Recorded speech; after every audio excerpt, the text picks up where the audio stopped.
YouTube, Quinn Wade coming to y'all with some basketball analysis on Analysis Playground and on YouTube. We're gonna talk about the Charlotte Hornets beating the New York Knicks 94-90.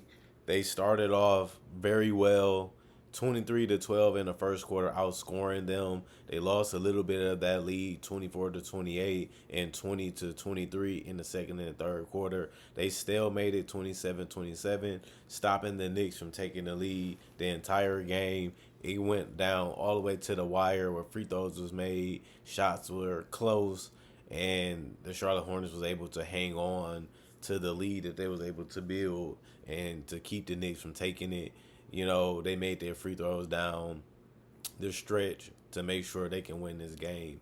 And it's just a learning lesson like summer league's supposed to be. But I like the fact that the Knicks kept fighting, they kept coming at it. They even believed that they actually could win this game, and that's the thing that you actually like to see. But other than that, Smith Jr., 24 points, plus 6 and plus minus. He did have 3 personal fouls and 3 turnovers, 1 steal, 4 assists, 5 rebounds, 2 of 2 for the free throw line, 4 of 9 for the 3 point line, 9 of 17 from the field. This is a high volume scoring game that you can't really say nothing about. But he was able to, secure his position on the shots, whether it was getting to the basket, whether it was making the three. And he was able to be a good passer, even with dribble handoffs or even if it's setting screens, he was utilized the right way. Um, Brandon Miller was the big game name guy, even though he didn't lead the team in scoring. It was Smith Jr. He had 23 points, plus 3 and plus minus. He did have 4 personal fouls. That's a little bit too much for me, especially when you look at the 7 turnovers that he had trying to handle the ball, trying to make decisions. Wasn't really going his way majority of the game, but he was able to find a way to get loose and score off the ball a little bit more than being a playmaker and ball handler, which he really struggled at. He ended up even finishing with only 2 assists, but he did grab 8 rebounds, which is about what he should do as a power forward. With one of them being offensive, he did make all his free throws too, 4 of 4 from the free throw line. He also shot 50% from three, 2 of 10. I mean 5 of 10 from the 3 point line, and then 7 of 16 from the field, which is very good for your first summer league game. Especially you gonna have a little rust because you're playing with new teammates that you don't have a familiarity with because of the roster, and turnovers couldn't happen that way too. But I don't think that some of them was just ugly turnovers, so I can't really blame his teammates for that. Black, 6 points, plus 3 and plus minus, 1 turnover, 1 steal, 2 assists, 7 rebounds. One of them was offensive, 2 of 4 from the 3 point line, 2 of 4 from the field. Stevens, 4 points, -3 and plus minus. He did have 4 personal fouls. He did also have 1 block and 1 steal. Just solid defensively, being able to stay in front of his guy as a center and being able to try to protect the rim. He just didn't score that well, being 2 for 6 from the field. He also was 0 of 3 from the 3 point line, and he also didn't get to the free throw line at all. But he did have 1 offensive rebound, 3 rebounds total, and 2 assists.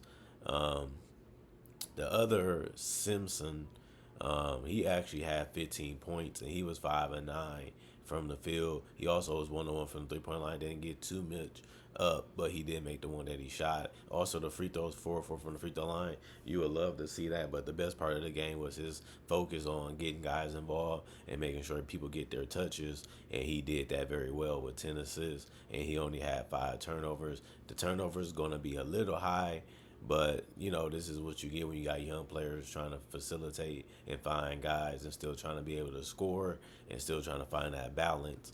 3 rebounds. He also had 1 block. He also had 5 turnovers with 6 personal fouls. That's way too many fouls. If you can't stay in front of guys, you can't check the guy, then you're gonna have a hard time playing in this league because everybody gonna be able to score on you, especially if you want to be a starter. That's not the way to go defensively if you want to go have a better career and have better minutes. And 31 minutes is a lot, and for you to play that many minutes and still can't help the foul trouble, it's not that good to see from that end of the court, which is defense. Saloon, 8 points, -3, and plus minus one personal foul. He did have 7 rebounds. Three of them was offensive, 2 of 4 from the free throw line, 3 of 7 from the field. Slater, I think his last name is, 0 points, net +4 and plus minus, 4 personal fouls, one steal, 2 rebounds, 0 of 3 from 3 point line, 0 of 3 from the field. Morgan, 5 points, +6 and plus minus, one personal foul, one turnover, one assist, one rebound, 1 of 4 from the 3 point line, 2 of 6 from the field. And Banks, the third, 9 points, +8 and plus minus, four personal fouls, 3 blocks, which is really, really good as a center protecting that paint, especially in a limited amount of time. He only played 7 minutes. He also picked up a steal, 4 rebounds, one of one from the free throw line, and 4 of 6 from the field.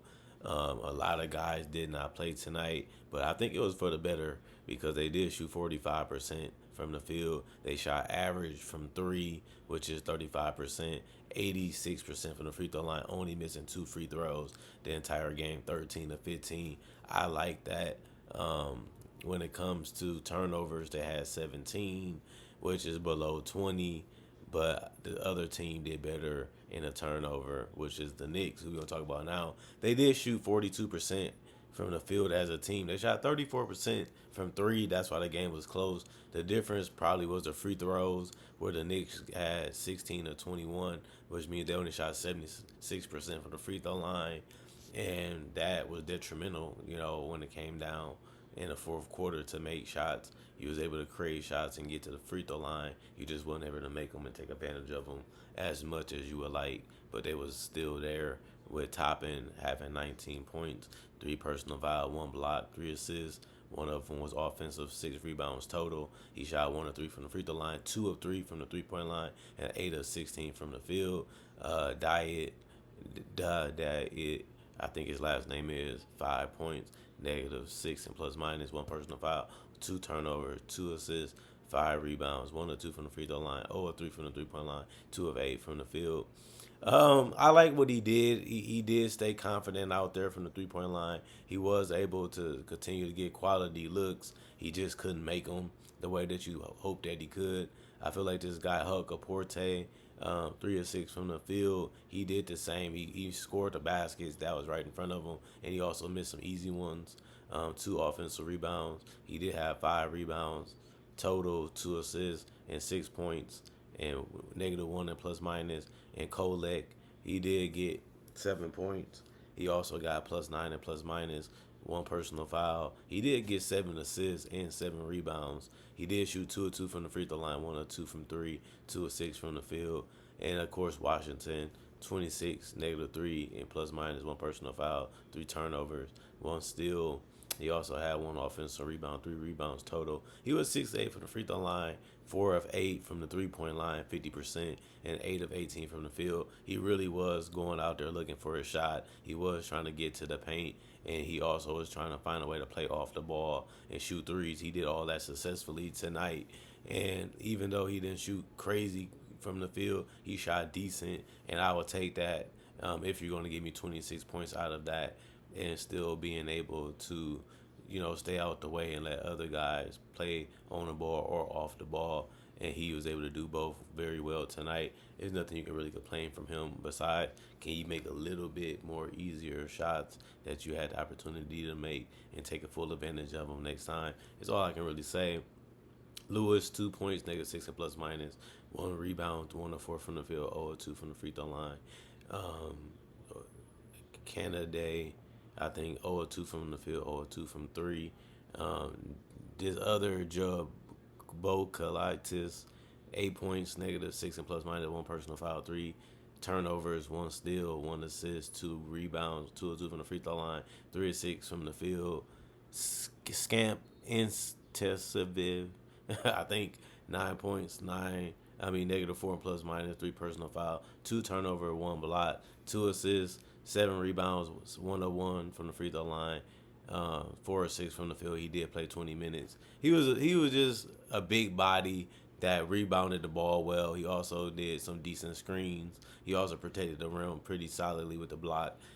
He also finished very decent in the paint. That's what you want to see. just going straight up and not thinking about it, not hesitating. And if you don't have a shot, passing out. And then you look at the rebounds in 20 minutes, he was able to grab 7 of them. That's very good to see. And he came close to getting double figures too, showing you that he was very productive in those minutes, which you really want.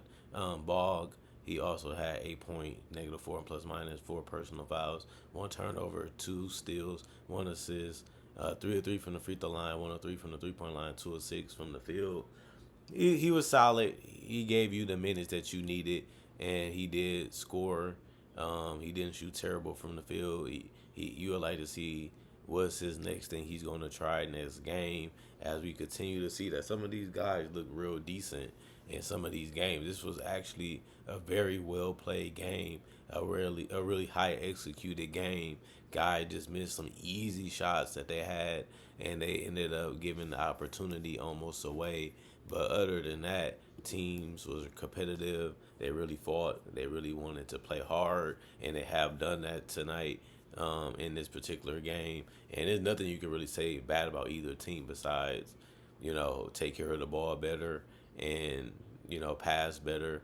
Don't force things as much. Be calm, be comfortable in yourself and in your play.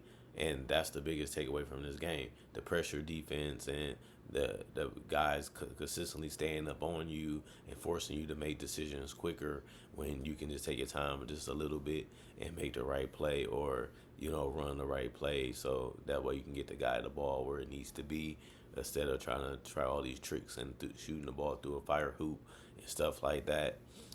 Even though you can still get it done, it's not really worth the risk, especially if you're trying to win games and trying to stand out in front of coaches, because control is something that's important to being a player. It shows you what you can do and what you can't do. And if you already know how that is and you already know what you're supposed to do, you're supposed to be ahead of the defense, because they're still guessing to see what you're trying to do. So that's just something you should always have in the back of your head as a guard, as a center protecting the rim, or trying to set a screen, or trying to do a dribble handoff. You should always be thinking about what you already know that the defense doesn't know, because it's a play they probably haven't seen, or it's a play that they not really knowing how it's going to end, but you already have an image that you should be trying to execute when you're on the court. Other than that, comment, like, subscribe, and share. Hit the notification bell for more analysis right in front of you, and it keeps you, ready to get the next one. And other than that, peace.